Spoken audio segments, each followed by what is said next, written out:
What's up, Philadelphia sports fans? Welcome to the War Room. I am Anthony Pinto, And I'm Keith Malachewski. and we are War Room Philly. Once again, welcome to the War Room. How's everyone doing out there? Keith, how you doing today? Pretty good, it's a nice day out. Yeah? That's about all I can say because you know Philadelphia sports aren't too happening at the moment. Yeah, what do we got for the Philly? Oh, it's 4-1. I have Yeah, had GDQ on uh during dinner. Keith, you saw pre-show. I had it on. I was like, I could either turn my TV off or I can kind of peek along in the background. So we got the Phillies on. We're gonna kind of go alongside with the Phils. Yes, Joe. Who's that stranger beside me? That is the that's the man, the ever myth, elusive. the man rocking a crispy. I love that polo. It's a lovely polo. Yeah, I just got the GDQ shirt on because it's GDQ, but you got that. That's a crispy. I like it. Yeah, Um, hey, I got it when I got you your baby blue jersey. oh, nice, nice. Yeah, I bought myself a present. That was one of your birthdays. I forget which one. I think that was last year. The baby blue still feels pretty new. It was last year before, something like Yeah, that. yeah, absolutely. So Yeah, yeah, it's gonna but be a little bit of 4 for 4 tonight because Keith is here. We can kind of we haven't had Keith on unless someone, Joe, if anyone, you can correct us if I'm wrong. We haven't had Keith on since the draft. So we're gonna recap the drafts. We're gonna talk some Phillies because again they're on. And we haven't even talked. I no, personally, because I can't help but bitch. We've definitely talked about the Flyers internally, but as far as the airwaves go, Keith, the fans have no idea what you think about the Flyers. So we'll get into that, and of course, the big news is, of course, Nick Nurse is now the head coach of the Philadelphia 76ers, and I guess that he is. we can tip off with that, with the big story, and we'll work our way into it. Keith, and this is one I'm not sure how if I've got your opinion on, but what do you think of the hire? And let's preface it with even if Nick Nurse was one of who did you want the Sixers to hire? Because we haven't talked to you. I was kind of out there. I mean, Nurse was definitely a big thought because he was the big name on the market, and brings a little bit of a different mentality than maybe we've had here. Monty Williams might have been the name that I grabbed onto most, as did many people from Philly, for good reason. But I didn't really have a guy that I was 100% latched onto. So at the end of the day, I'm happy they got somebody who has experience, who has pedigree. Yes, him and Embiid had the little bit of a tiff that they had, and they talked, and it's all good, and of course it's good. Embiid had a tiff with Drummond. Embiid has had a tiff with many Uh-huh. players in the past. Correct. He's a competitor. That was Um, never going to be a concern with a coach coming in here, and especially one that's won a championship and one that clearly has a mentality that is different than what we've seen in town. Yeah, and to be honest, with everything that we've seen, I don't need the players in the to get along with the coach. I No, kind of want them to clash. And just to piggyback off of some of your thoughts, because I haven't been here since Nick Nurse. I actually wanted to stream some video games, but I knew if I streamed, we'd talk sports. So I have held off until this show to come on the airwaves because I haven't talked about Nick Nurse. Now, he was analytically my first choice. There's also 1A, which was Jay Wright, and that is just the that's crazy. just Jay That's Wright. if I only allowed the fanboy to show up on screen here, I would have said Jay Wright, Jay Wright, Jay Wright. But just analytically speaking, I wanted Nick Nurse, and reasons being, I actually wrote down a thought, which is something I don't do often. It's not about Nick Nurse; it's more about the past guys. But here's I wrote down. Brett Brown was sort of a developer, a developmental coach. Doc Rivers, in my opinion, was more of a motivator. Now, credit goes to Rivers for what he did with Maxey. I think I liked Rivers a lot more than most of Philadelphia. I would probably However, agree with that. we can check. I can find you the game. It was a Sixers win against the Lakers.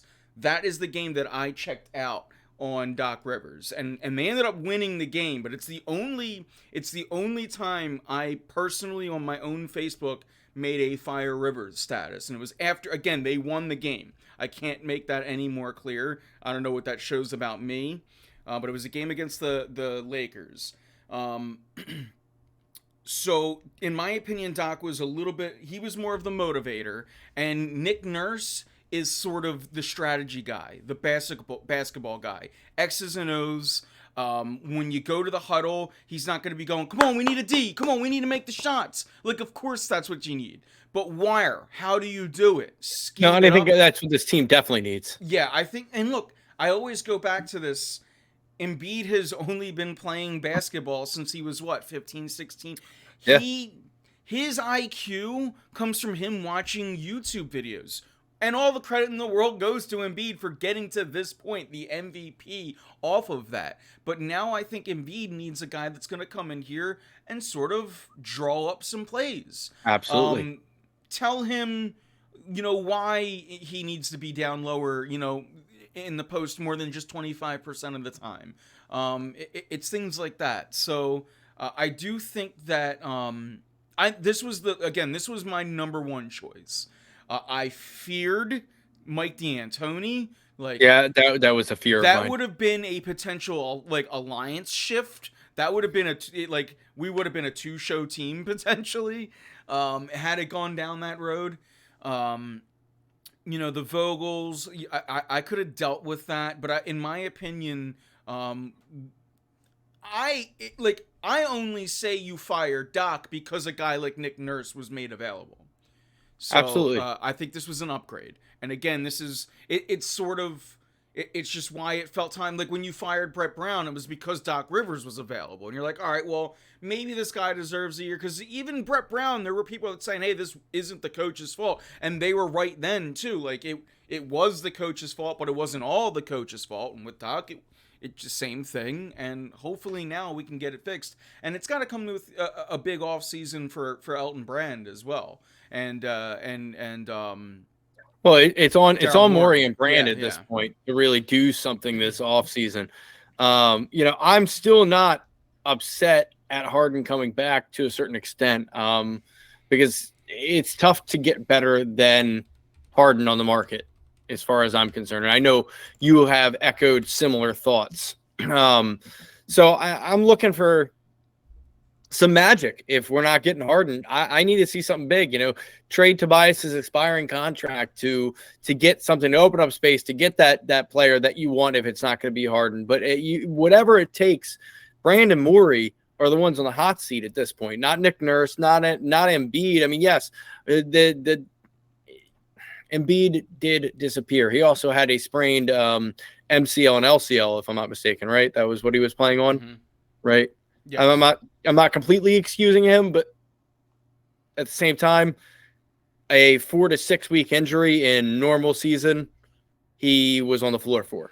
Yeah, and I know you're going to say what you always say, which is if you're going to play well. No, I just look. Everything you're saying is right, and I think most of Philadelphia can agree at this point that look. We don't all. It doesn't have to mean we're all going to sit here and call up 97.5 and WIP and scream, Embiid's a bum. He's got to get out of here. But we can all collectively look at each other and go, hey, Joel Embiid was the main reason why we lost Game 7. Yeah. It's a fair assessment. Now, I'll still go out there Game 1 next year and I'll be chanting MVP. Like I'm absolutely. But I mean, he knows it. The people going, oh, we should trade him. Well, maybe you should re-examine your head a little bit. I always try to give people like a week. Or do you still feel that way a week after a loss? Do you still feel that way a month after a loss?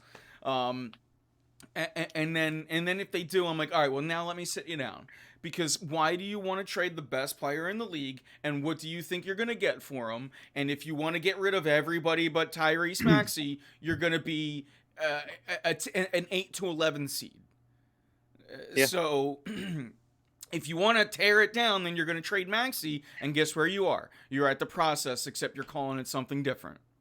So, again, that's why I'm like, I don't even humor it. But yeah, speaking of Maxey, and just because you started bringing up some roster moves, so far in my search through the land, and we got it on Facebook. I forget his name. I should look it up to give him credit. So far, through again Facebook and through the best solution I have heard outside of bringing James Harden back, which nobody wants, God forbid. God forbid. The best solution I've heard was put Maxey into the point guard spot, and then I go okay, but then who's coming in at the 2? Because then you need. But I do like the thought of maybe signing a Fred Van Fleet. Now that Nick Nurse is in, he's your backup point guard. Maxey is your starter, and then you just start surrounding Joel Embiid with shooters, because Maxey has and will continue to develop that outside catch and shoot game. Him being a natural 2, that's what he's got in him. We've seen him run the point at the past. It wasn't always the prettiest things, but again, so far that's been the best suggestion that I have heard. Yep. When I just look, I want Harden back. It's that simple. I'm not really shy on it, and I'm good with that. And Joe Heston, to his point, we haven't even said hi to you out there in chat, by the way. Hey, no, By the way, chat. hi, chat. Hi, Joe. But Joe Heston mentioned Kyrie Irving, which on paper might be the best move, but I don't like that paper. I don't like paper. I use notepads now. I use apps. No, I'm just kidding. But it's the Kyrie Irving thing. Look, I've said my piece on it. I don't know how you feel about it. He is a free agent. That is the 1-star point guard option out there. Would you rather Kyrie Irving than James Harden? No. So my best argument against myself to that, because same, is I hate Kyrie Irving on a much different level than I ever disliked James Harden. But I was a bit of a Harden doubter before he got here.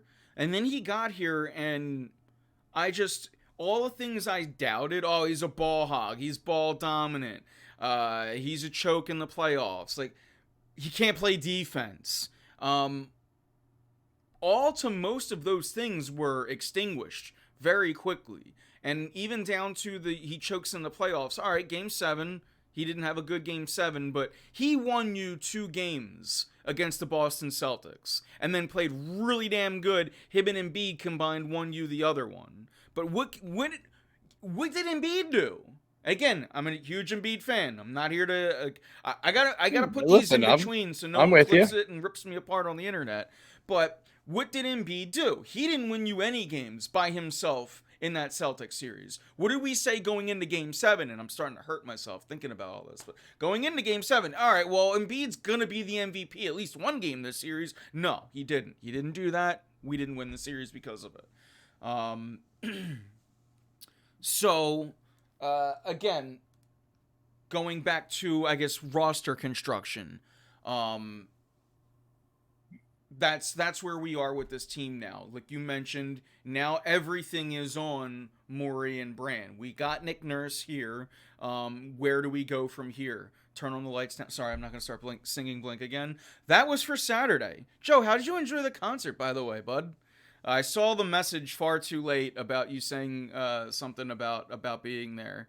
Joe, how did you? Where were you? Where were you sitting for Blink, and how was your experience? Because if I can stop and just do a little nonsense now that I started singing Blink lyrics as sports talk points, I thought it was great. I gave it a solid 8.5, and I'm a tough judge. I'm never gonna say. Like, they would have had to play not all the small things, which they always close with, which, whatever. Or not close, it's all the small things in the Damn It, which they should close with Damn It. But they played all the small things, and they played, what the hell are the name of the songs? Bored to Death, which I was during that song, and Cynical. I don't know why Blink chose to play Matt Skiba era songs during the Yeah, Tom DeLonge reunion tour. But I didn't like it, and shout out to Greg Hall, because if there was one other person who was ride or dying with me and not grooving to those two songs as well, it was Greg. So I believe it. also really cool to catch a Blink show with We Podcast and We Know Things. I was with both of those guys. It was we've grown up together for so damn long that it was nice to actually see a Blink show with those guys. Keith, we got Foo, which was epic. We've seen a couple shows, but that was definitely our like epic one. Yeah, That was Dave of yeah. Thrones Foo was definitely. too, right? It was Dave of Yeah, Thrones. yeah, that was an epic. I remember most of that show. I remember most of that. Foo Fighters, weirdly enough, we'll get back to sports. Foo Fighters, weirdly enough, was my best Live Nation experience when I working for them. The show was so sold out that our supervisors literally said, just go sit down in the back. Like, people that were on the lawn, they were like, just wait to be called. If we're called, we will go. But there was literally no room for us as security guards to patrol. Really? You know how like when you're That's in kind the of show, insane to you think got about. like those little like Yeah, the human, trench. it was the most crowded I've ever seen the Tweeter, Susquehanna Back, BB&T, Mortgage, whatever the hell it's called now, Pavilion. It will forever be the tweeter for me. At this point, it's back to the Tweeter. You lost me at BB&T. I'm done keeping track. We just went back to Tweeter. Couldn't see shit. I was in the Joe. You and I were probably near. My seats. So on my ticket stub, it said that I was the first bleacher section. Or when I ordered the tickets, it said I was the first bleacher section. Tom's side, which I did strategically. Then when I got there, it was like the second from last bleacher section, and I looked at where we were standing at the time making the decision, Jamie and I, because we had seats, or we could sit or be in the GA and stand with like all of our friends that we went with. So then we just did that. We're like, look, we're already ahead of where we'd be. So it was hard to see. I admit that. What I'll do now is go watch the Coachella show. I'm pretty sure it's on YouTube. So I'll like catch the visuals. I've been ignoring everything like Guardians of the Galaxy spoilers. Caught a census fail drums. I bet you I could still throw the guitar in drop D and play 187. But yeah. I mean, I believe in you. But yeah, that's the only Census Fail song I ever got down to. No, they had one other one. Census Fail had one other good song. I know to Census Fail's fans they had a ton, but I had a very specific brand of pop punk that I listened to, and I never really got into the emo genre. But I digress. Let's get back to sports. Yeah. Should we get Keith? Yeah, let's do it. Maybe. So, where were we? Roster construction. Check out my brain working today. Roster construction. We were talking the potential of, I guess now that Nick Nurse is here, who does he bring in any of the quote unquote his guys? Where I see is obviously Fred VanVleet being if you're gonna bring him in here to be a bench guy, perfect addition. If he's coming here to start, bad, like it's already bad. If he's going to be the starter with Maxey, that's your 1 and 2. With Joel Embiid, you're already, once again, wasting Joel Embiid. Or I guess you could consider DeAnthony Melton maybe at that point. But I want these guys to be bench pieces. I want to add to the starting 5, first and foremost. With that, I wonder what the world thinks of Kawhi Leonard. And if that's even a possibility.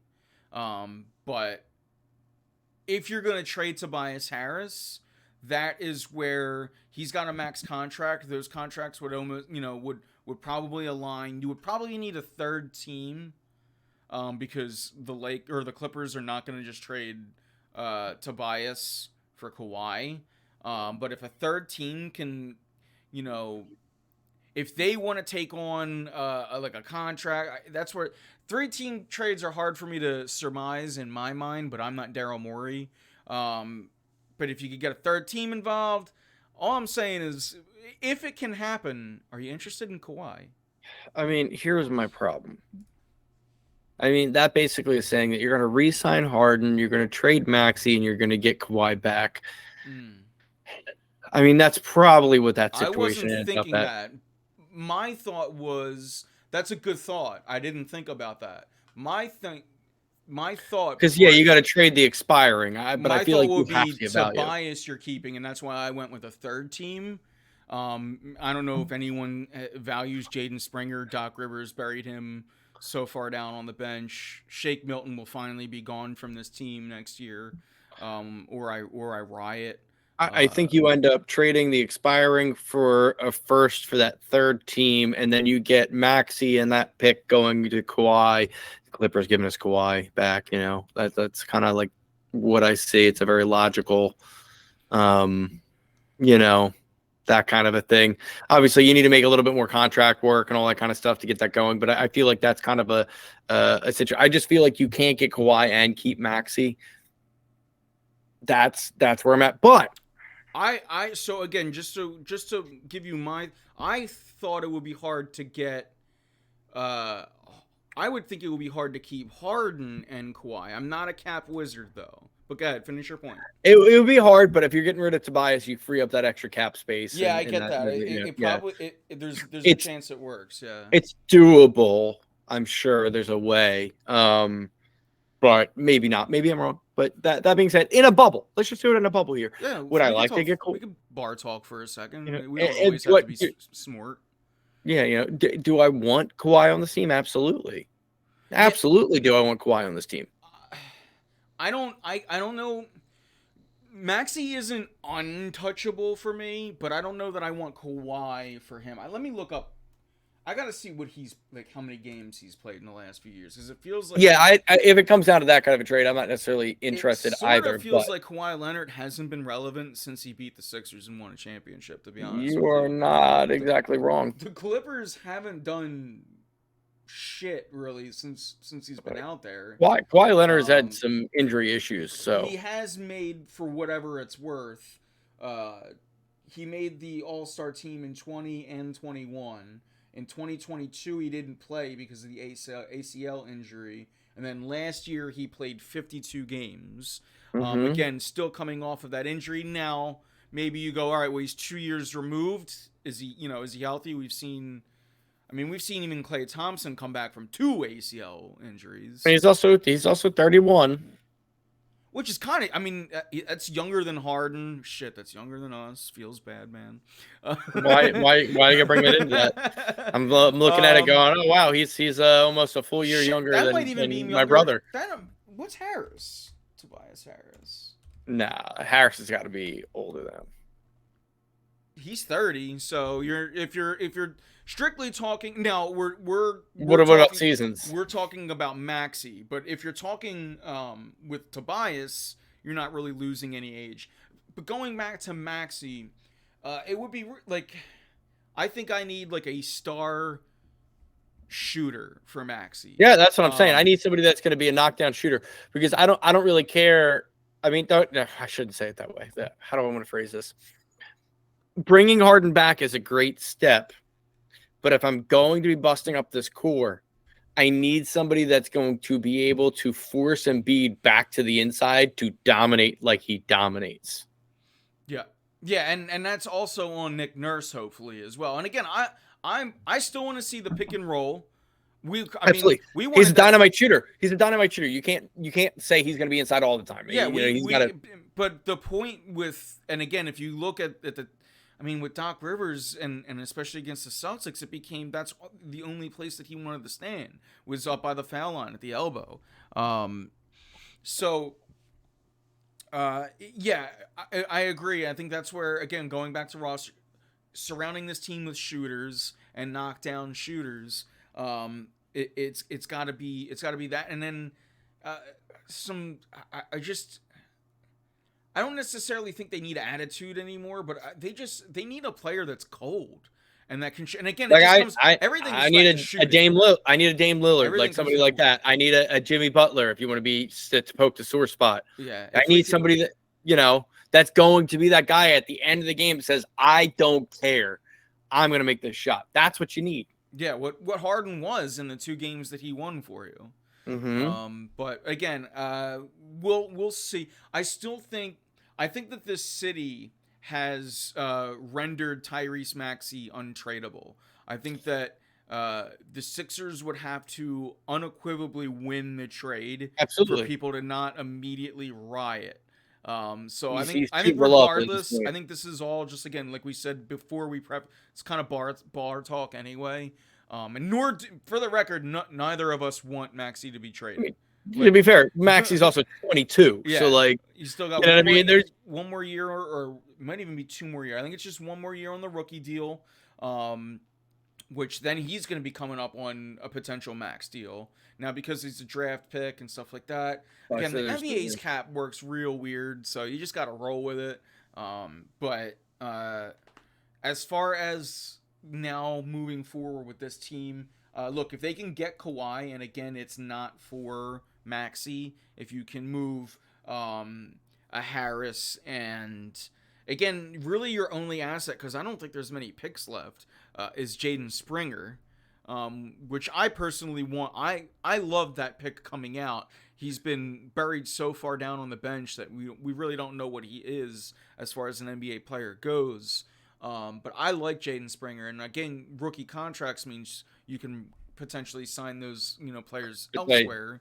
Which, by the way, Maxey is on his last year, but he would be eligible for the 1-year rookie extension for the 5th year. Okay, yeah. So they do. So they got 2 years, or do you mean this year was that year? Or rather, this would be his 4th year. This would be upcoming 23-24 is going to be for that, and then he would be up for his extension after that, I should say. Gotcha. But we've been but yeah. I misspoke. No, I got you. I haven't studied free agents. But I'd like to see Bleep the Future approach and hopefully finally finish the process. Who wants draft picks? Yeah, again, the draft picks are mostly gone. But to your point, you can't worry about the future, because as with Joel Embiid, you have a ticking time bomb. You need to win during his prime. I mean, so I'm with you on that, Joe. Or Russ. Excuse me, Russ. Your top 10 free agents: Harden, Kyrie, Draymond, Chris Middleton, Fred VanVleet, Andrew Wiggins, Tyler Hero, Kristaps Porzingis, Jordan Poole, and Miles Turner. Like, those are your top 10. Yeah, you know what I mean? We've gone through these lists. So yeah, it's tough. That's why, again, it's now up to Daryl Morey to figure out trades, because your starting 5, you're not going to really improve via free agency, especially if you get rid of James Harden. I mean, I'll take Middleton if he becomes a free agent in a heartbeat. I'll take him in a heartbeat. That was the big one we talked about as well. I hope he does. I hope they sign Jaylen Brown, and then they can't sign anybody else. And sure, I'll take him. Yeah, Middleton is Bucks, not. Excuse me, not Boston. Yeah, excuse me. I'm thinking. What's his name? That went to the Bucks, but he's not a free agent. Regardless. Yeah, carry on. I'm trying to help, but I'm also. I know. I'm drawing a blank on it. Yeah. But also from Russ in chat says Maxey is going to be a menace in Press D. He should be doing that all along. Yeah, I mean, you saw the Celtics did it against us, and it worked. I think I saw your comment. It was you that commented, Russ, on Facebook about press defense as well, I think. And I meant to respond to it, but I didn't. But since you're here, I was going to say maybe I just watched too much college basketball. But yeah, I love going to a press. You don't even have to wait for the second half. Like, just to switch things up, and it's an attitude thing. It's like a kick in the ass for your players. If you see them kind of slumping or not playing to the level that you want them to, all right, well, now you got to run up and down the court. So yeah, it's definitely something that I'd be interested in seeing. I think especially when you're down towards the end of the games, it helps. Yeah, and we know Nick Nurse likes to do it, and it goes back to I think Nick Nurse is an X's and O's guy, and that is where he's going to hopefully separate himself from our last two coaches in the better way for this team. Brett Brown was the developer. Doc Rivers was more of the motivator, and now you got Nick Nurse with the X's and O's. The formers haven't worked. Hopefully, the latter does. Which, by the way, it was Malcolm Brogdon that I was thinking about, who Oh, also played for the Bucks and did eventually leave. Which, by the way, if he wants to come to the Sixers, I'm cool with that too. I've been wanting him for a long time. Yeah, Buddy Hield is another one that I think is going to be out there. You know, your eyes. Yeah. How many times have I? Going back to Ben Simmons, I wanted Buddy Hield here. We got James Harden though, so that was pretty good. I was cool with that. Hopefully he sticks around. I know that's not. I'm actually surprised that you were. It's rare that I hear people say positive things about Harden, Keith. So here's the problem. I was happy to hear it from you tonight. He stole 2 games for you in the series. That's what good players do. They step up and they take games for you. Go ahead.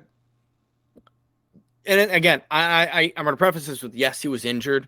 I get that, but Embiid didn't steal you those games that you just needed him to do that, to not even steal but seal certain games at home, and that's all you needed out of this team. When you go ahead and you split in that first series in Boston, you automatically should be feeling good, and that's exactly what he did for you. I mean, I can't complain. James Harden hasn't been playing his games to his words, and he's been excelling in a different role. He's not had to be the 40, 50 point Harden. He's been I'm going to set everybody up Harden and knock down open looks Harden, which is all you really need from your point guard at that point. Like, you have Embiid that can be dominant. And if you could get some strategy in here with the still developing Maxey, there's a chance that the 3 of them could be good enough to be able to move on. With the right coaching, with the right bench too, by the way. You may not have to do anything other than just improve your bench to make sure that, well, it's not just on those 3 guys. When you take them off the court, you're not going to go negative 50 or whatever you end up averaging like you usually do. So that's why I'm like, I still feel okay enough that the talent is there with Harden. Yeah, and again, Harden did give you 9 points in Game 7, and that's unfortunately that's what most of the people that were talking shit on Harden before he got here, they just, he had to win a championship or they were going to continue to talk shit on them. Me, however, I talked a pretty decent amount of shit on Harden, but I feel like I have seen plenty to change my attitude on things. And again, yeah, Game 7, that was bad. I recognize the whole series though, and I would say on the whole, #PreparationH, he did enough that with that and the season, like I remember what he did throughout the season too. Look, do I want him back on a max deal?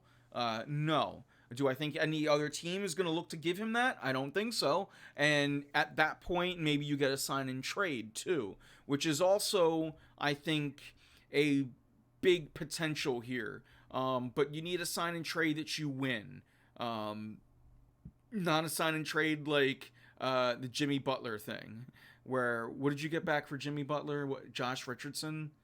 Yeah, I would say, and other things, but that was pretty much yes. Yeah, so you got to win that. That's the thing. So it can't just be a team forcing their will and a player forcing their will, and you just get back whatever.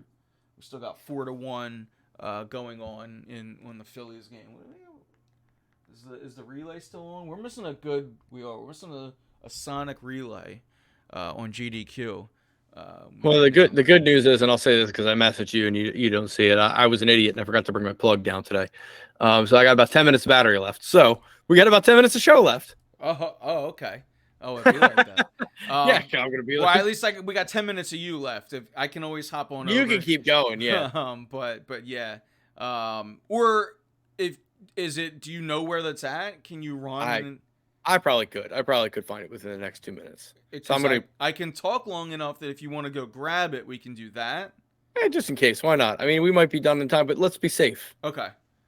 I don't like to live dangerously or lube. Yeah, because we haven't talked Phillies yet, so we haven't. Yeah. Yeah. if Let me go. anything, Let me do that. I'll start doing that, and then we can come on. Sounds good. And do it. In fact, what we'll do, chat, we won't talk Phillies. We'll wait because again, I've talked Phillies enough. So what we'll do is we'll wrap up a little bit of what we've been talking about, and then when Keith comes back, here's a tease. We're gonna get his Flyers thoughts. Ooh, the F word.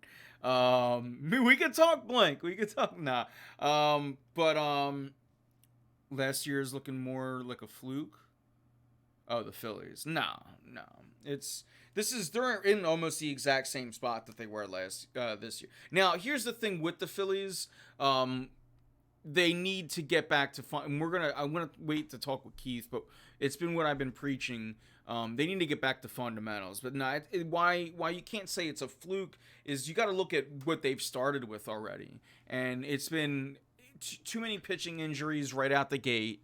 And unfortunately your staff has kind of already been overworked because of the lack of depth that has been provided there. They need to go out and make a couple moves. And again, I'll wait for Keith to get back to start talking about that.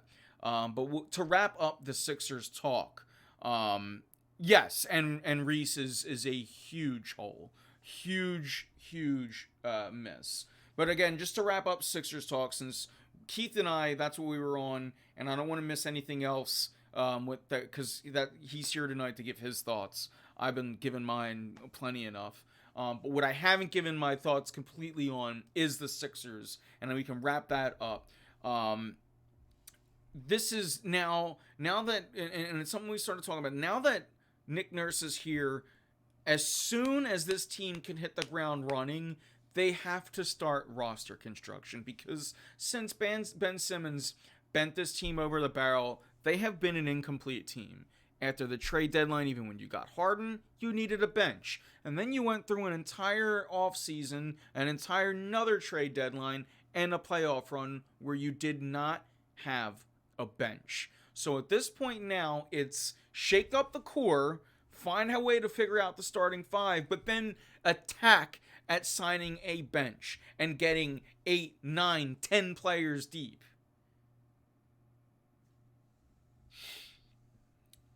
I think Paul Reed is a viable second, third option, but you need another either second or third option to bring in at center. And then again, it's back to surrounding this team with shooters. But here's Keith, so we can stop talking Sixers. I figured I'd wrap up some Sixers talk because anything else I started thinking about, I was like, no, I want your thoughts on. But here's what we can do. We can make a hard pivot as we kind of head into the tail end of this show. Keith, you have not been on since the hire of Keith Jones for the Flyers as the whatever his title is. And what do you think of the Keith Jones Daniel Briere tandem? Oh, we lost you. Can you hear me? I will say this. I did the responsible thing and I muted the mic.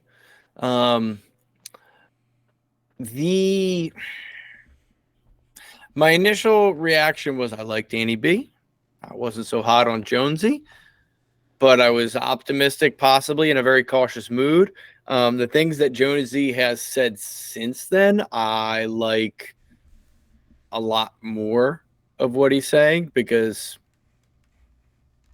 he basically did listen. I listened to the interview he did with Anthony Gargano, and that's kind of where my mindset kind of like a little bit shifted.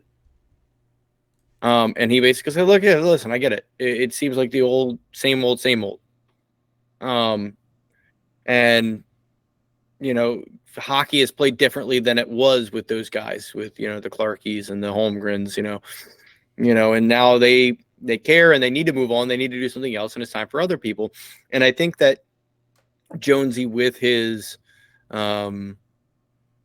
outside views that he has by doing the commentary that he has and the national commentary that he does, not just on the Flyers, and then Danny Briere, just in his style of play, how he was less of a, hey, we're going to go and pound people into the boards and we're going to score that way after they're too tired. No, he was more of a finesse guy. I like their mindsets both in that sense. But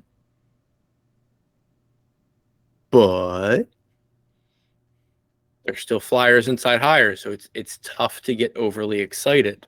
It's tough to be, oh, I love these moves because we got somebody who does national commentary, so he sees the league and he understands what's going on in the league, and he sees the talent levels out there, and it's not just we're gonna relish in our system. Well, no, he is part of that system, and say with Daniel Briere, like I love him, and I think that he's a smart, savvy guy, and he played the way I want to see players play on the Flyers, because he's not just that guy who's a two-way gritty forward with heart, because that's what we always with heart.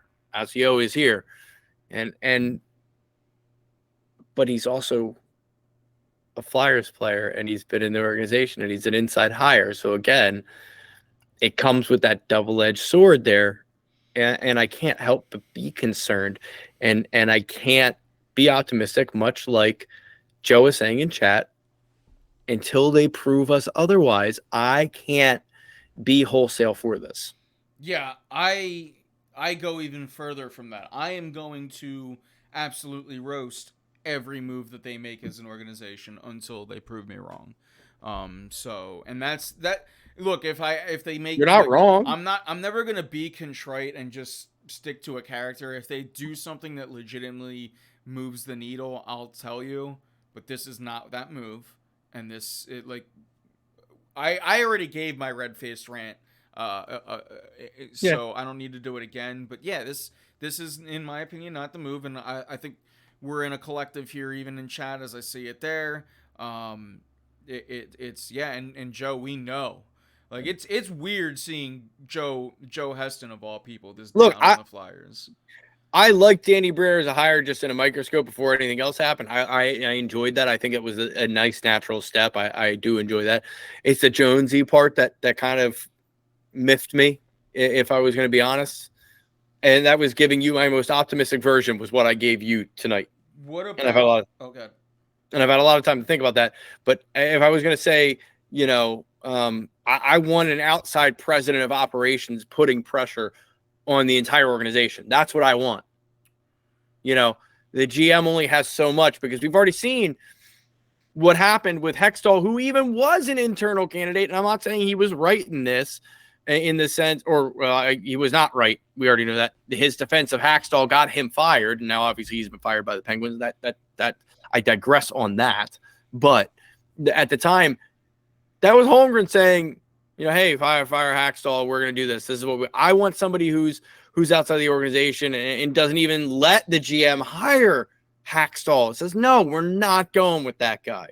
You know what I mean? Like, that's what I want. I want that challenge at the top of the organization saying, hey, this is how we're going to run things, and it's not going to be the same way. And I guess that's why I'm I guess okay with Briere over, if I had to pick one. Yeah. Again, I was gonna. Oh man, I had a question for you, but then it ran away. I was gonna say, going back to Daniel Briere, since your thoughts are a little more positive. What do you make of his quotes or whatever on the potentially listening to or trading Carter Hart? So I'm gonna say similar things that I said, and things like that were said about Sergei Bobrovsky. Don't you effing dare. Don't you effing dare. For Keith to say effing, that's like me actually dropping it. Which I almost did. We've loosened up on that a lot in the recent weeks. Yeah. We dropped multiple during the Sixers rant. I'm not surprised. It was an F tsunami. Like I'm looking at this this is the most positive way I could say this, because if you trade Carter Hart after you've been searching for a franchise goaltender and you had that with Bobrovsky, then you brought in Brizgalov. I'm not going to go down that path right now. That happened once already. So trading Carter Hart, I cannot fathom the level of incompetency that you would have to understand that. Listen, you have a franchise goaltender. I mean, the Canadians held on to Carey Price for how long? Because they understand how tough it is to get a franchise goaltender. I mean, Luongo in Vancouver, they made sure he stayed around, even though they were getting playoffs and whatever. But they understood that they had the guy that was going to be sitting there, and that's what you want. You want the goaltender that's going to sit there because build from the net out. Build from the net out. And that used to be the mentality, but now you got a net minder and that's fine. You need to get people to score. I can't. It is so tough to find a franchise goaltender. Please do not make that mistake twice in my lifetime. Please don't. Here's what I'll say to piggyback off of that. Why was I excited or in on the Johnny Gaudreau thing last year, even though I knew the Flyers wouldn't be good, because he's a difference maker and because he'd be a difference maker for years and years to come. And I don't know, maybe in 3 years they might need a difference maker and be ready to win. And if they had Johnny Gaudreau, then they would have had 2 difference makers, one in Carter Hart and the other in Gaudreau. So just to go off of everything you just said, that's why I don't trade Carter Hart. Yes, the goalie things as well. That should add like double, quadruple, or more weight to it. But not yet. All of those things you said are that correct, and then that. He's also a difference maker. It's not just he's a difference maker. It's not just he's a goalie. He's a difference maker. Franchise. And he's still franchise goaltender. Look at goalie shelves life. He's still going to be relevant in 8 years. So that's exactly my point. Again, that if there's one untouchable, that's it. But yeah, again, anything else on the Flyers? No, I think that's everything that's happened recently in their time period that I really needed to see and talk about. But I needed to bring up Bob since he's part of a pretty special run. Yeah, it's an organization that, again, look, they have been. I'll try to give them. I'll try to be politically correct about how I'm going to talk about the Flyers, but they're an organization that has been wrong for years.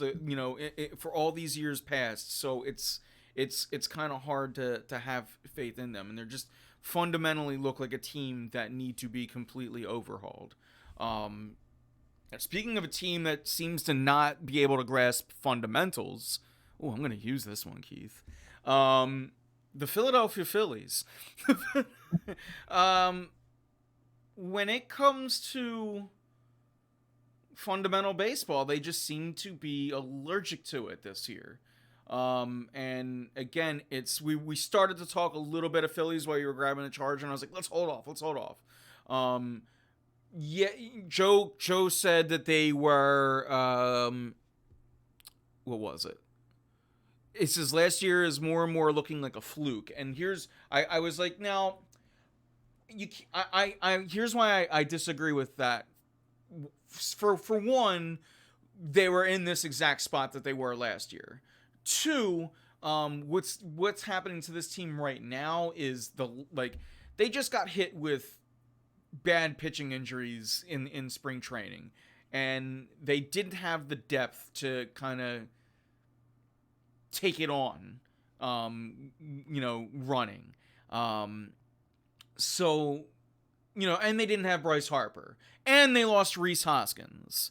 So, they went through a lot right before the season was going to start. Like, spring training, it was like the last day or 2 of spring training when Rhys went down. So he's a huge loss. I mean, they even said it. They're like, listen, it's not even just his stats. It's him. He's a locker room guy. I know that's underrated. I understand that, but clubhouse guys in baseball, it's a little different. It's a culture thing in baseball, Yeah.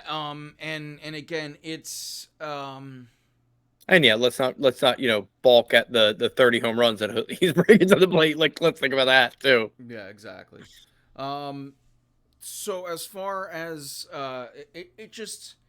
it's been that being said, there's still they are where they are, and with all those things, they refuse to play fundamental baseball. Which, if They're that not. ever happens, they're going to jump a spot in the standings.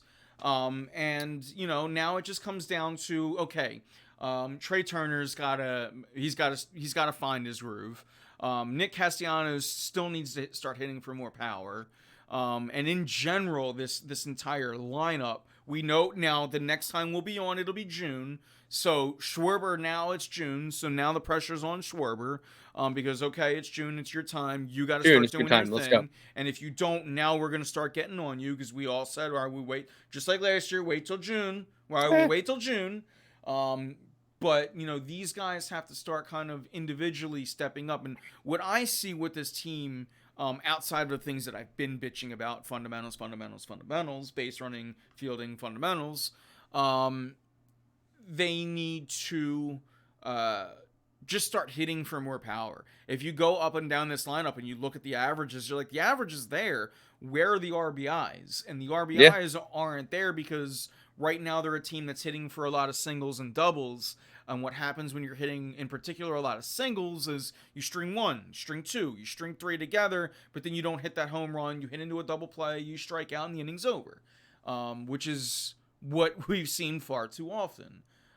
So, amongst all the other things I've been saying, the newest kind of notion or thing that I'm seeing with this team is just the lack of power. And that's that. If you look at what Trey Turner in particular, it's like he's not actually sucking, but if he had 10 home runs or 5 home runs, or you'd be like, oh, he's fine.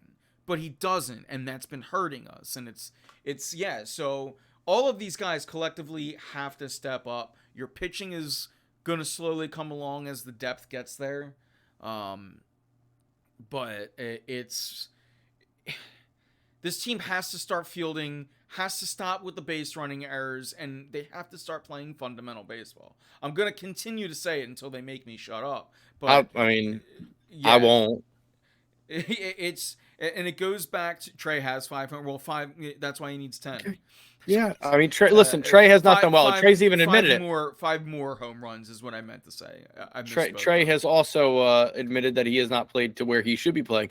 We also did not have Bryce Harper to begin the season. Now he's getting back in there and he's making his impact a little bit, and he's coming back.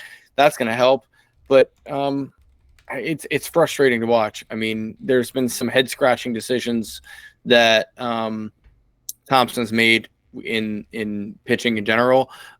They banked hard on Painter this year, and yeah, that did not work out.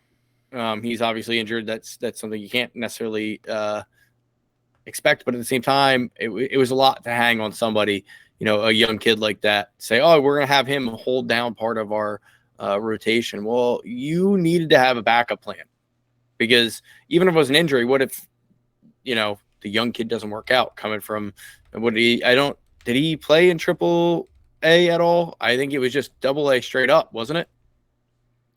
I think Painter. Yeah, he's yet to pitch triple A, yeah. Yeah, that's what I thought. So that was a lot. There was a lot to put on it. You needed a backup plan, and if your backup plans were Falter and what else, that we trotted out there, that I'm sorry, but that was not a backup plan. That's not an acceptable one, in my eyes. So yeah, and it was Suarez going down too. On top of that, I know, definitely I know, hurt things as well. Just to but you're right. Correct. I'm not. Your point still stands true.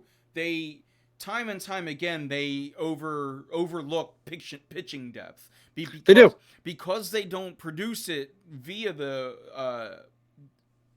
your farm system. They constantly overlook it too, and yeah, it's been a problem. Now like that is something that going into the season we could have all pointed out to see. The first base thing we can get a little bit, but yeah, pitching depth in particular. Listen, I mean, kudos to them. They addressed the bullpen depth. They really did. They went out there and they really brought in quite a few people to put in your bullpen. whether or not that's worked out is a different story, and that's fine. But at least they addressed that. But they didn't address starting pitching depth, which we all had said. I mean, it was pitching across the board that we knew we needed.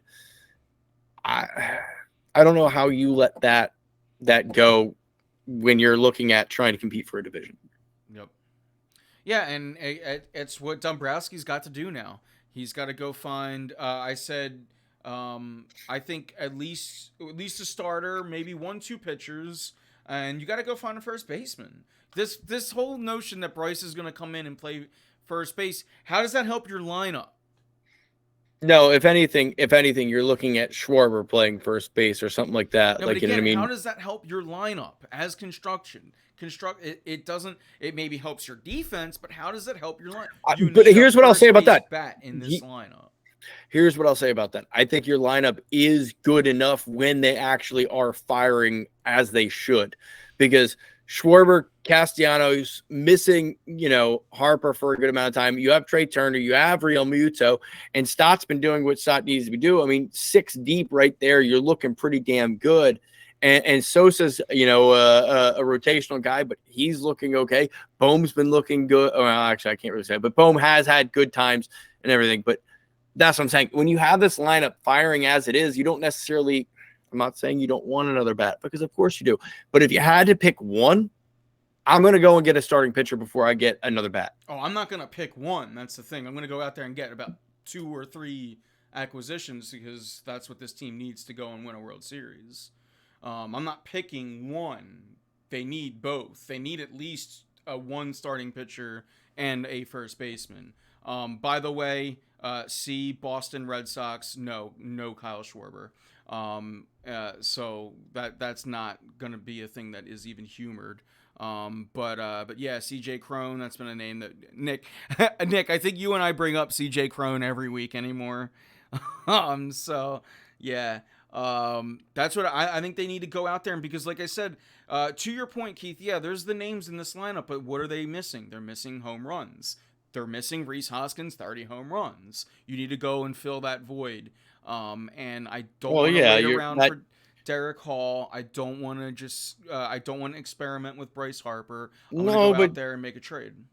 But Trey Turner should be those 30 home runs that you're waiting for, already inserted into the lineup. No, I was banking on them on top of what we already needed.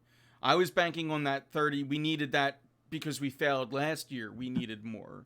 Okay. So yeah, I don't just go one washes the other, because that's not how this team was constructed. This team was constructed with Rhys Hoskins in the lineup. Trey Turner wasn't added because Rhys got hurt. He was already here, and we were still talking about, potentially winning the World Series. Then or getting to the World Series, excuse me. Then you lose Rhys Hoskins, and it's like, well, bleep. So, I think it's, I mean, that's fair. Oh, that's fair. That's fair. I'm on board with it. Nick says I won't stop bringing it up until he's. Greg mentioned it like the first show that Rhys got hurt, CJ Crone, and I think since then he has been mentioned either by Greg, me, Nick, somebody in chat to be here as a Philly. He'd be great. He really would. He'd be the perfect fit. He would. So go make it happen. Go make it happen, Dombo.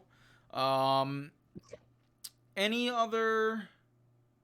else as far as Phillies go tonight, Keith? No, I think that's it, man. Then I want to talk real quick, or not quick, about the only team we haven't talked about tonight, Philadelphia Eagles. Keith, the last time you were here... they totally suck, let me tell you. The last time you were here, it was draft night. And we haven't gotten any of your thoughts really since the initial reactions. What do you think about the draft? What do you think about the roster as constructed? And then, as the closer, hit me with, is D-Hop coming? So, I think that this team is clearly one of the top 3 teams in the NFL as currently constructed. I don't think you have any arguments anywhere, because they have basically run it back, and then added to with their draft. I think they've had some nice signings. on their free agent side. I mean, obviously we lost TJ Edwards, we lost some other people that were decent people. TJ Edwards did more than people will give him credit for. But you've added some nice names. Huh? Was that a shot at me? Maybe. Wouldn't be the first time. Third line center. Anyway, but no, listen, you at least lost somebody who fit in the system, but I'm excited to see,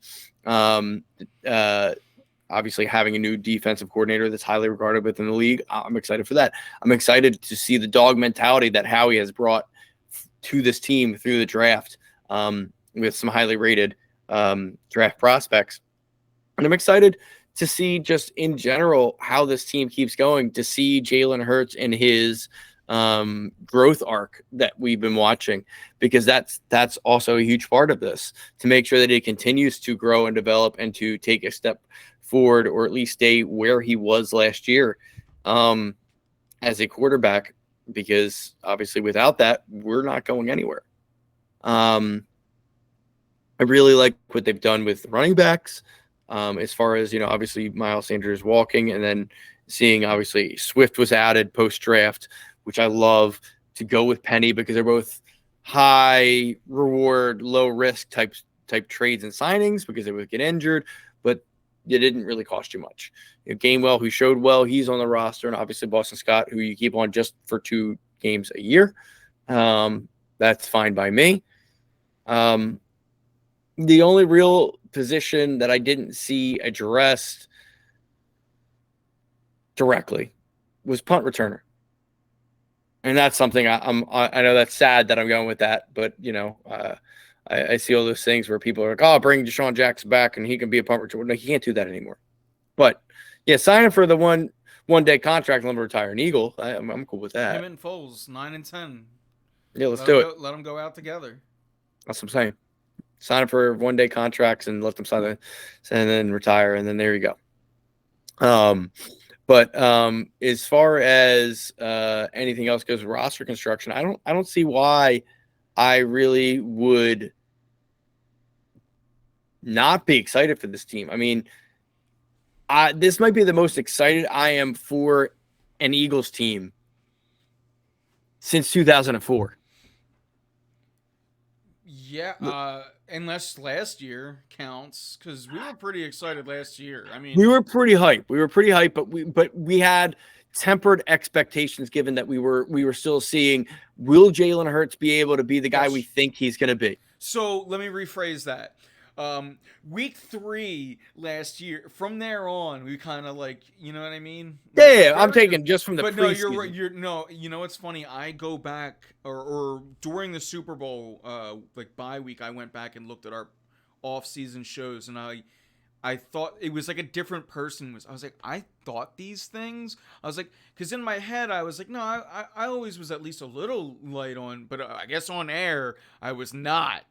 Not. As far as Jalen Hurts goes and my questions about him, and they existed. And again, I would always defend myself and others by saying I think rightfully so. And Jalen went out there and proved us wrong. Now the only question is, can you rinse, repeat for years to come? Which I think most of us now have faith that he will.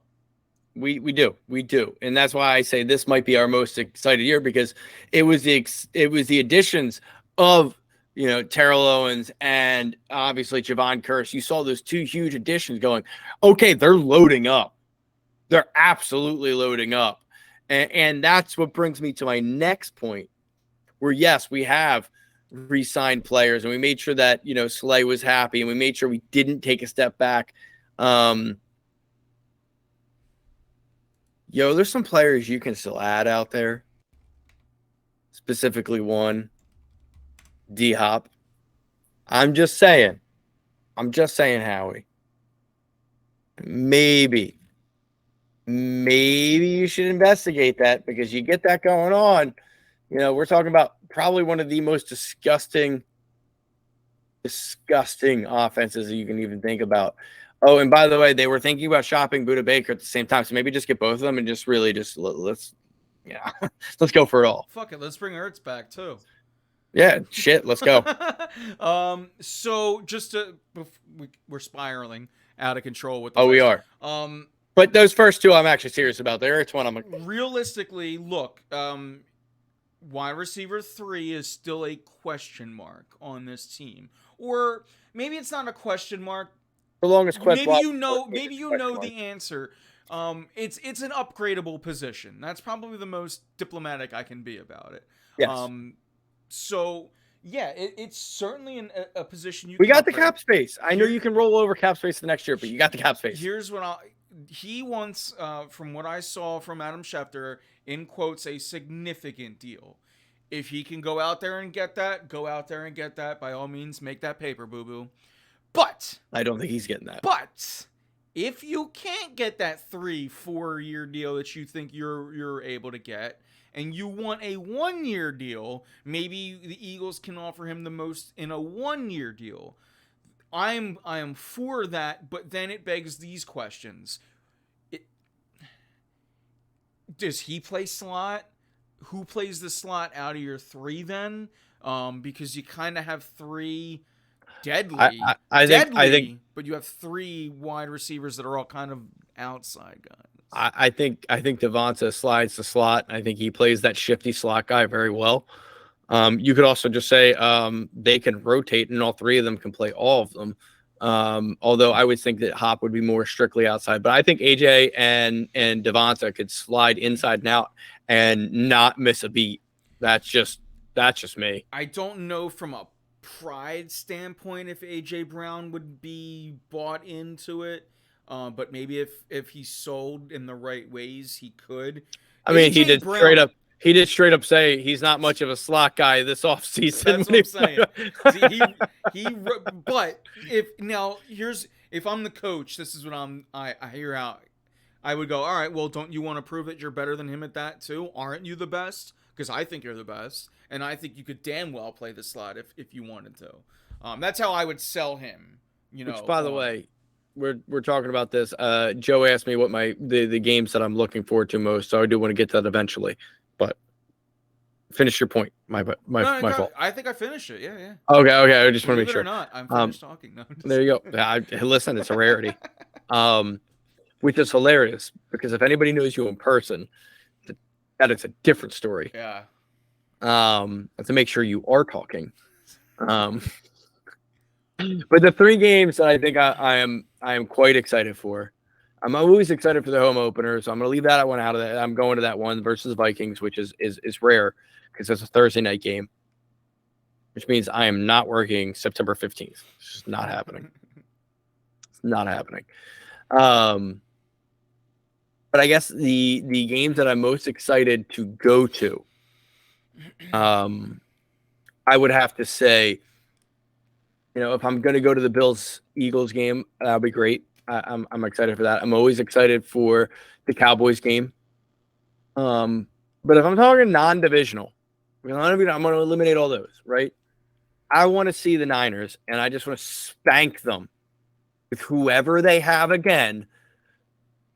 And I want to make fun of them when they don't have 3 quarterbacks on the starting roster that day because, they whined and they complained. I'm just, Well, now they got the emergency backup quarterback or whatever because of the which, rules. by the way, they were more than welcome to have a 3rd quarterback on the roster at any point. That was never against the rules. Now the rule now is that it doesn't count against your active roster, and that's why going into it there, the fact of the matter is they didn't have a 3rd quarter. There was no quarterback. There's nobody to go and do it anyway. Brock Purdy wasn't going to come in here and win, let alone a quarterback that you hired off the street. But yeah, here's the thing: they couldn't stop the D line. Now, that being said, this rule that they have now, it benefits the Eagles. In fact, we could have benefited from it in the game where Wentz and then both McCown got knocked out. It's why the Eagles drafted Tanner McKee. Yes, Howie Roseman knew that rule was coming down the pipe. Place, and that he can keep him on the active roster, doesn't have to practice squad him, and they won't have to they won't have to use him as far as like a roster spot It's come it's a game day. brilliant move. It's a Yeah, brilliant move. yeah, and it goes back to um, just valuing that position. And I don't know if you heard my take on Tanner McKay, Keith, but I didn't. I think that he is a Foles clone. Okay. Not necessarily. I'm not talking looks. I'm not talking lazy comps. But um, as far as if you look at his game style, he's kind of lanky, but yet really sound footwork. His delivery is awkward, but yet the ball finds he's accurate. I think that he is and he went to Stanford, right? So I think that he is a pretty good. It's what Howie thought he was gonna do when he drafted Hurts, albeit he overdrafted Hurts in the second round, then got incredibly lucky, and now he looks smart. But at the time, we all know what happened. I Exactly think this right. is when he drafted Hurts, he thought he was getting a quote backup quarterback for the future. This is kind of what you did here with Tanner McKay. I think that he is like the next Coy Detmer, and he's wearing 10 too, so he's a man after my heart. I think the quarterback room looks really good this year. You got Hurts, Mariota, and McKay. So it's gonna look good, and they're gonna. I think those guys are gonna make. I just saw in chat Tanner McKay taking over Hurts by week 5. That's not true because if anything, it's gonna be Marcus Mariota. It's gonna be. Stop it. No, Stop it. no, no, we're not doing Chat. that. Chat. You need to stop it. You've created a We're monster. not doing that. But yeah, any your DeAndre Smith point. I can't. I feel like I don't talk about that acquisition enough. So yeah, very excited about that. And yeah, I guess Yeah, going back DeAndre to Swift. it again, Swift. Yeah. just things that, if there's one now weakness, I would say it's that safety position. And you mentioned the guy from Arizona as being a potential target. I guess you could maybe say, I know I've seen Devin White, his name linebacker, as a potential I would love to get Devin White. addition too. Me personally, I think we're okay at linebacker, but I'm trained at this point to devalue that position. Now most maybe old school fans or fans that think of a different want linebackers, and I guess that's you probably should think that way. Most successful teams do have linebackers. So yeah, I would go just going back to that DeAndre Hopkins talk. It's like maybe that's where the assets or the money, the cap room needs to go towards. But I mean, if those aren't available, why not go out there and just add a weapon to the team? We'll see. Joe's starting to give out some Bulldogs numbers out there. 6 sacks by Smith and Carter. We take those. Take those. So yeah. Anything else we talk? But which actually, my final point on the Eagles. My final point. Perfect. Did you see the quote from Nolan Smith? Oh yeah, I actually I was gonna pull things up for this show, but then I realized that it would be a little difficult for you to hear what I'm playing, so I didn't. But people should always listen to the Green Legion podcast and Chris Long's podcast. If there are 2 podcasts that I will always plug, it's Chris Long's and it's JJ Redick's. It is some of the best sports talk out there. Which, by the way, for those that didn't hear it, he said when they asked about playing in cold weather, because obviously he played in Georgia, he says, I don't mind it. I don't care. As long as I go out there and hit a mother effer, I don't care about none of that shit. And you get warmer the more you hit people. I tell people that. That is what I want. That is what I want on this team. This defensive mother fathers. Yeah, Joe. He wants to hit mother fathers. This defensive line was historic last year. Yeah. And we're just not worried about it at all because of the additions to the additions of Jalen Carter, Nolan Smith, Who knows? Maybe that And guy maybe- Donica Smith comes back as soon as training camp's over. maybe they have a turf at the Super Bowl that you can actually run on. Oh God, I hate hearing that word. I hate hearing all of that. Listen, I'm not saying that's the reason they lost. I'm just saying I want a better game. I just want a better game. Look, I get it, but I'm just so sick of hearing because both teams played on that turf. Man. That's what I'm saying. That's what I'm saying. It's not the reason they lost, but I would just like a better game. That's all I want. Be a Dawkins. So I don't ever like to comp people to people like Dawkins. Yeah, no, that's not fair to them. Reggie White, because then things like Derek Barnett happened. Kevon Wallace happen. But obviously two very, very different positions. You mean Kevon Wallace didn't work out? I mean, if you wanted a third string safety for depth, sure. Yeah, isn't that what Brian Dawkins' comp is supposed to be? I just realized our chat box was turned off this show. I messed up, as I usually do. Where are we at? There's now chat. Now that it's the end of the show, chat can be on our screen. We still saw it. We still saw it. Only bad thing was that turf eliminated the best part of our team. Yeah, but all the things it eliminated on their defense had to deal with too. Like that's just. And they still managed to force a fumble out of Jalen Hurts. So like bad take. It's just both teams were there. Like if we wanna, then let's talk about the penalty flag. Because that was fucking garbage. Like, we can do that. Like, I got excuses. I'm there for that. You guys are just on the wrong excuse. I'm still for bitching about that holding call day in and day out. I still watch the game and that's not a flag. There's a reason why I didn't bring that part up, because I didn't want to get you riled up. So, but yeah. Oh, we're an hour 20 in. Yeah, we're good. We're good. Any final thoughts? Anything? Did you see Guardians? I haven't. I have. You have? Thumbs up, thumbs down? Okay, good. We've got thumbs up from chat many times. I'm eventually going to go see it. Maybe I'll do like a 2-for-1 and I'll go see... My spoiler free for you is that this is the most complete Guardians movie to date. Okay. And, I mean, the first one was as breakthrough as Deadpool. Yes. And it was before Deadpool. Yes. But I mean, it stood out at a time that superhero movies were popular. This was just a good movie, in my opinion. It was just a good movie. The Mets own us. I guess we're still not doing too hot. I turned them off in the 7th. You saw. I'm not even watching the game, and I'm still. Which, by the way, to watch which Sonic are they on right now?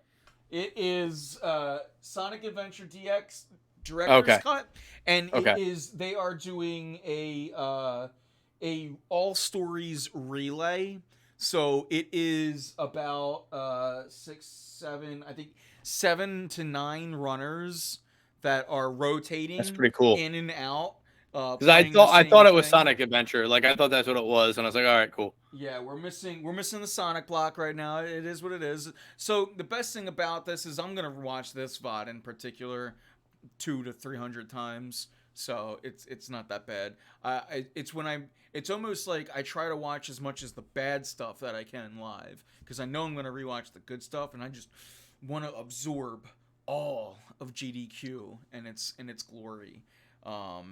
Yeah, once we get off here, I'm going to throw that up on the one screen. I'm going to play Jedi Survivor on the other. So. Oh, yeah, you've been getting into that? Dude, it's awesome. Yeah? Like, I will tell you this. Like, if you want to be one of those nitpicker completionist guys, you can go through and get so many different things. If you want to be blow through and just get a really cool Star Wars story, you can do that too. I got the deluxe version. I didn't get the pre-order, so I didn't get the Cal Kestis blade in the mail, which would have been awesome. But I missed out on a couple other things. Like I can't get some of the Obi-Wan skins. But I do get a cool Luke Skywalker rebel hero, like, you know, end of A New Hope, where he has the gold jacket. And I get a Han Solo outfit. So that was kind of cool. And a couple other things, like Han Solo's blaster, because you get a blaster in the game too. Not, yeah. But it's worth it. I like it. I really like the series in general. So I'm really thrilled. Oh, and the BD1 skins that I can make them R2D2 looking, which is what I did, and I haven't changed it. Because why would you? Well, yeah.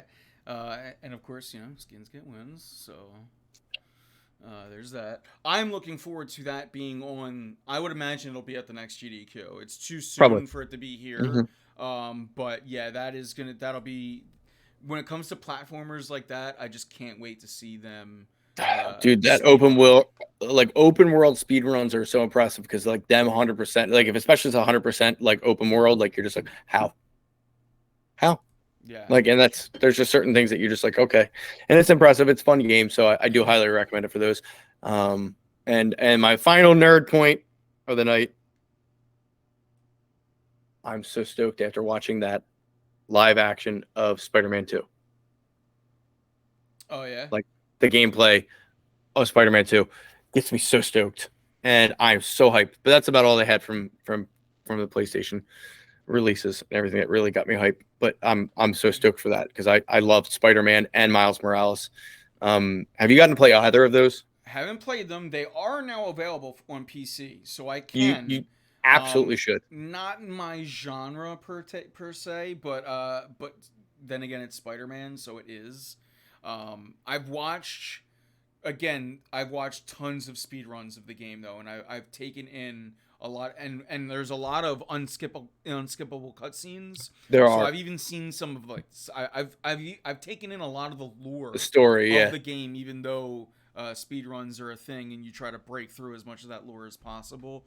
Yeah, those games are incredible. Don't get me wrong. Maybe one Yeah. they're on my Steam wish list. You know, if they ever get cheap enough, maybe I'll buy them, or one or two of them. But yeah, I haven't got to it yet. Nick in chat says, "Is GDQ a charity marathon thing?" Yes. It is a week long speed running event, and it's 24/7. And Summer Games Done Quick, which is the one that's on now. They are Doctors Without Borders, and the winter one, AGDQ, Awesome Games Done Quick, is Prevent Cancer Foundation. Um, we at one point have broken 3 million as the donation total. I would imagine this one in particular will break over 2 million. Currently sitting at $565,000 donated. I say we because I contribute to that. If you notice, I have shirts. I buy tons of merch. I contribute to this every year in one way or another. I mean, it's a good cause if you're gonna get into something like that's a good cause. Games Done Great cause, Quick actually. is literally one of the reasons why we stream on Twitch. Yeah. It's a beautiful community thing. I have the page up ready to raid, so I'm going to force feed everyone at the end of the show right to their channel to try and give the goodness to as many people as possible.